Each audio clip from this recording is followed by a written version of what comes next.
నమస్తే మిత్రులారా, నేను జర్నలిస్ట్ రమేష్ని. ప్రజెంట్గా మనమైతే తెలంగాణ రాష్ట్రాన్ని దాహాన్ని తీర్చే తెలంగాణ ఎడారి ప్రాంతాన్ని కాస్త పచ్చగా మార్చిన కాళేశ్వరం మేడిగడ్డ దగ్గర అయితే ఉన్నాం. ఈ మేడిగడ్డ దగ్గర ప్రధానంగా రావడానికి గల కారణం ఏంటంటే, గత 10 ఏళ్ల పరిపాలన చూసినాం. ఆ పరిపాలనలో నీళ్ళ నాపాలే, తలాబూన పారుతున్న గోదావరి, మన ఊరు మన శిలక ఎడారి అనే నినాదాలు అనే పాటలను చూసి చలించిపోయి తెలంగాణ రాష్ట్ర ప్రజలకు నీళ్ళు ఇవ్వాలని చెప్పేసి గత ప్రభుత్వ కేసీఆర్ గారు గోదావరి జలాలపైన, కృష్ణా జలాలపైన పెద్ద పెద్ద బరాజులను కట్టేసి వాటి ద్వారా తెలంగాణ రాష్ట్రానికి నీళ్లు మళ్లింపే కార్యక్రమం దిశగా చేశారు.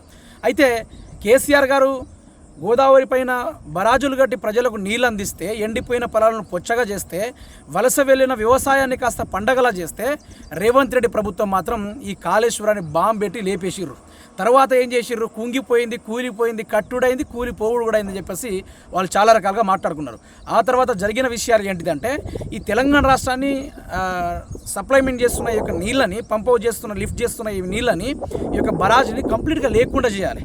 దానికి నిదర్శనంగానే మన వెనకాల చూడొచ్చు మిత్రులారా, ఏ విధంగా జేసీబీలు పెట్టి, హిటాచీలు పెట్టి ఇక్కడ అటు వరద ఫ్లోయింగ్ బాగుంది. ఈ పాటికే 60,000 క్యూసెక్కుల నీరు వృధాగా కిందికి పోతుంది. దాన్ని చంద్రబాబు నాయుడు గారు ఒడిసి కింద పట్టుకుంటున్నారు, బనకచర్ల కోసం, పోలవరం ప్రాజెక్టు కోసం, నల్లమల్ల సాగర్ కోసం. కానీ కేసీఆర్ కట్టిన యొక్క ప్రాజెక్టు ద్వారా నీటి ఫ్లో చూడండి ఏ విధంగా పోతుందో. బరాజుల దగ్గర చూసుకోవచ్చు, ఫ్లో అయితే పర్వలు దొక్కుకుంటూ వస్తూ ఉంది. మరి దీని చూసుకుంటే ఏదో చిన్నపాటి ప్లే గ్రౌండ్ చేయిస్తూ ఉన్నాడు. ఇసుక ఇక్కడ చూసుకోవచ్చు, కంప్లీట్గా ఈ ఇసుకని అమ్ముకోవడానికి రేవంత్ రెడ్డి పకడ్బందీ ప్లాన్ వేసి మరి ఎక్కడ తొక్కుతున్నాడు. ఆ బరాజ్ దగ్గరలో ఉన్న పిల్లర్ల దగ్గర జేసీబీ తోటి, హిటాచ్ తోటి ఏ విధంగా తొక్కుతున్నారో మీరే చూడండి. ఇది రేవంత్ రెడ్డి గారు గతంలో ఇదే కాళేశ్వరం మీద రాలేసిన విషయాలు మనం చూస్తున్నాం. ఇప్పుడు కూడా ఈ కాళేశ్వరం లేకుండా చేయాలని చెప్పేసి చేస్తున్న విషయాలు కూడా మనం చూస్తున్నాం. అయితే ఇక్కడ ప్రధాన ముచ్చట ఏంటంటే మిత్రులారా, కేసీఆర్ గారు ప్రజలకు నీళ్ళు అందియాలి, నా రాష్ట్ర ప్రజల యొక్క అభివృద్ధి జరగాలి, రాష్ట్ర రైతాంగం ఆత్మహత్యలు కాకుండా ఈరోజు బాగుపడాలని చెప్పేసి భారతదేశంలోనే తెలంగాణ రాష్ట్రంలో రైస్ బౌల్ ఆఫ్ ఇండియాగా ప్రకటింపబడిందంటే దానికి కారణం ఇటువంటి గోదావరి మీద నిర్మించిన ఇటువంటి బరాజుల వల్ల అనేది అది సాధ్యం. అయితే ఈ నీళ్లు వస్తే కేసీఆర్ గారు ఒడిచిపట్టేది.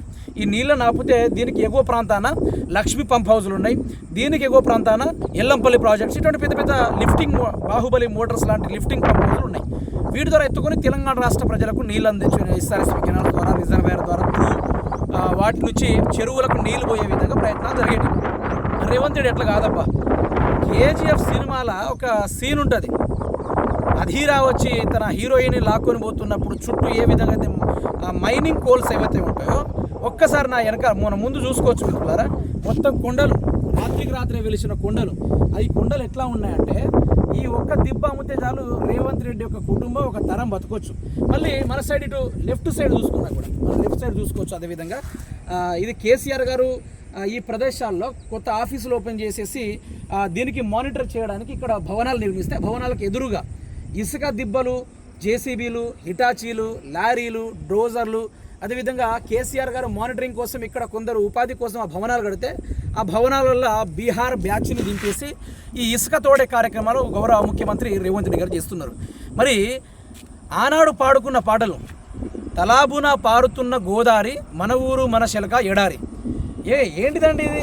ఇదేమైనా ఇసుక సామ్రాజ్యమా? ఇది ఇసుక మీద తప్ప వీళ్ళకు ప్రజల మీద సోయి లేదు. ఇసుకను దోచేసి కొన్ని వేల కోట్ల రూపాయలు సంపాదించుకొని మన కుటుంబాన్ని బాగుపరుచుకోవాలి తప్ప ఇక్కడ ప్రజలకు ఇచ్చే కార్యక్రమము, ప్రజలకు సాయం చేసే కార్యక్రమం, నీళ్ళు అందించే ప్రక్రియ ఏది కూడా జరగట్లేదు. ఎంత అద్భుతంగా కనబడుతుంది. కాళేశ్వరం కూలిపోయిందా? మీరే చూడండి, ఏ ఏరియాలో కాళేశ్వరం కూలిపోయింది. ఆ కొస నుంచి ఈ కొస దాకా మనం చూసుకుంటే కాళేశ్వరం చెక్కు చెదరలేదు.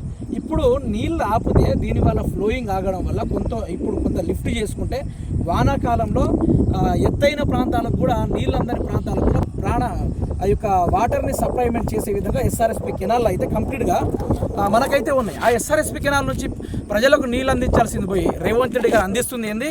సొంత లాభాలు, స్వల్ప లాభాలు, ఇసుక మోసే కార్యక్రమాలు. ఏంటిదండి ఇది? మొత్తం బరాజ్ని కంప్లీట్ చేసే కార్యక్రమాలు ఇవి, బరాజ్ని లేపేసే కార్యక్రమాలు. పిల్లల దగ్గరనే ఇసుక తోడాల్సిన అవసరం ఏముందా? అటు ఎగువ ప్రాంతాన్ని నేను 2 సంవత్సరాల క్రితం వచ్చాను. ఇక్కడ ఏ కాంగ్రెస్ ప్రభుత్వం అధికారంలోకి వచ్చిందో బాంబు పెట్టి అక్కడ లేపారని చెప్తే అది చూపించడానికి ఇక్కడికి వచ్చాను. వస్తే ఈ ఏరియా మొత్తం ఈ వాటర్ మీకు ఎక్కడైతే అవపడుతుందో ఈ ఏరియా కాడికి మొత్తం ఇసుకతోటి ఎత్తు ప్రాంతం, అంటే కొంచెం హైట్గా ఉండేది అయితే ఆ వాటర్ సడన్గా వస్తే ప్రాజెక్ట్ ఇబ్బంది కాకుండా కొంత ఇసుక అయితే ఇక్కడ ఉండేది.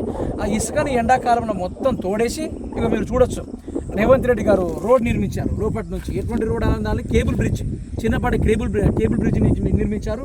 అట్నుంచి కూడా same to same cable bridge నిర్మించి రేవంత్ రెడ్డి గారు ఇప్పుడు తెలంగాణ రాష్ట్రంలో బొగ్గు వ్యవస్థను ఏ విధంగా తీస్తూ ఉంటారో, లోపటి నుంచి బొగ్గు ఏ విధంగా తీస్తారో, ఖనిజ లవణాలు ఏ విధంగా తీస్తారో ఆ విధంగా ఈ ఇసుకను తీసిర్రు. ఆ విధంగా ఈ ఇసుకను తీసిర్రు. చాలా వరకు చూసుకుంటే ఘోరమైన పరిస్థితి. తెలంగాణ వ్యవస్థ, తెలంగాణ రాష్ట్రం ఈ విధంగా తల్లడిల్లుతూ ఉంది. తెలంగాణ ప్రాంతం ఈ విధంగా తల్లడిల్లుతూ ఉంది. తెలంగాణ నీళ్లు లేక ఆంధ్రాకి వెళ్ళిపోతూ ఉంది. దానికి గల కారణం ఎవరు? విడిచిపెట్టేది ఎవరు? తెలంగాణ ఈరోజు ఆగమన కారణం ఏంది? గతంలోనే కాళోజీ గారు చెప్పారు, కత్తి ఆంధ్రోడిదే కానీ పొడిచేది మాత్రం తెలంగాణుడని ఆషామాషికి చెప్పలే. ఈ నీళ్లు ఈ యొక్క కట్టిన బరాజ్ యొక్క కూల కొడితే ఇది ఎవరికి లాభం తెలుసా? ఎవరికి లాభం అంటే ఏపీ రాష్ట్ర గౌరవ ముఖ్యమంత్రి అయిన చంద్రబాబు నాయుడు గారికి మాత్రమే. ఈరోజు ఆయన బనకచెర్ల అని చెప్పేసి, పోలవరం ప్రాజెక్ట్ అని చెప్పేసి రకరకాల ప్రాజెక్టులతోటి ఆయన జలకళ నింపుకుంటుండు. గతంలో ప్రతిపాదనలు ఎట్లుండే? తెలంగాణ నీళ్లు వాడుకున్న తర్వాత ఆంధ్ర వాడుకోవాలనేది ఒక ప్రతిపాదన ఉండే. కానీ రేవంత్ రెడ్డి వచ్చిన తర్వాత ఆంధ్ర వాడుకున్న తర్వాత తెలంగాణ వాడుకోవాలట. అంటే ఈ ఏదైతే ఫ్లో వెళ్ళిపోతా ఉందో అది ఎట్లనే వెళ్ళిపోవాలి. దగ్గర 60,000 క్యూసెక్కుల వాటరు నిన్న చూసుకుంటే ఫ్లో హెవీగా ఉండే. ఆ హెవీగా ఉంటే వీళ్ళు ఏం చేసిరంటే మీరు చూడొచ్చు, అక్కడ బరాజుల దగ్గర కొంత రోడ్లు వ్యవస్థ అయితే నిర్మించారు. రోడ్ల వ్యవస్థ కాదు, బరాజ్ దగ్గర నుంచి వాళ్ళు ఇసుక తోడిర్రు. అంటే హెవీగా ఫ్లో వస్తే బ్రిడ్జిలు మొత్తం ఇక కొట్టుకుపోవాలని చెప్పేసి కింద నుంచి ఏదైతే బేస్ కట్టారో ఆ బేస్ నుంచి ఇసుక తీసి ఇట్లా గుమ్మరిచ్చారు. ఇట్లా గుమ్మరిచ్చు. ఒక్కసారి చూసుకోండి, ఆ సామ్రాజ్యాన్ని చూసుకోండి. ఏం సామ్రాజ్యం అని చెప్పాలి. ఇసుక అసలు ఈ వానాకాలం మొత్తం ఎత్తుకున్నా కూడా ఓడవనంత ఇసుక తెలంగాణ రాష్ట్రంలో ఈరోజు గొప్ప సంపద. ఇది చాలా అతిపెద్ద సంపద. ఇటువంటి సంపదకు తగ్గట్టుగానే ఓ బ్యాచ్ని దింపి రేవంత్ రెడ్డి నడిపిస్తా ఉన్నాడు. నిజానికి తెలంగాణ ప్రాంతీయవాద అయితే తెలంగాణ ప్రజల కోసం, తెలంగాణ శ్రేయస్సుల కోసం రేవంత్ రెడ్డి గారు ముఖ్యమంత్రి అయ్యుండ్రే ఈ కాళేశ్వరాన్ని కూల్చే ప్రయత్నాలు చేయరు. ఇట్లా ఇది ముమ్మాటికి కాళేశ్వరాన్ని కూల్చే ప్రయత్నాలే. జేసీబీలు పెట్టి, హిటాచీలు పెట్టి వానాకాలంలో ఇసుక తోడాల్సిన అవసరం రేవంత్ రెడ్డి గారికి ఏమొచ్చింది? ఈ వానాకాలంలో ఆ బరాజును రిపేర్ చేయాల్సింది చెప్పి రేవంత్ రెడ్డికి చేత కాకపోయినా ఎల్ఎన్టీ సంస్థ వారు వచ్చి మేము రిపేర్ చేస్తామంటే వాళ్ళని బెదిరించి ఎల్ఎన్టీ సంస్థ లేకుండా చేసిండు.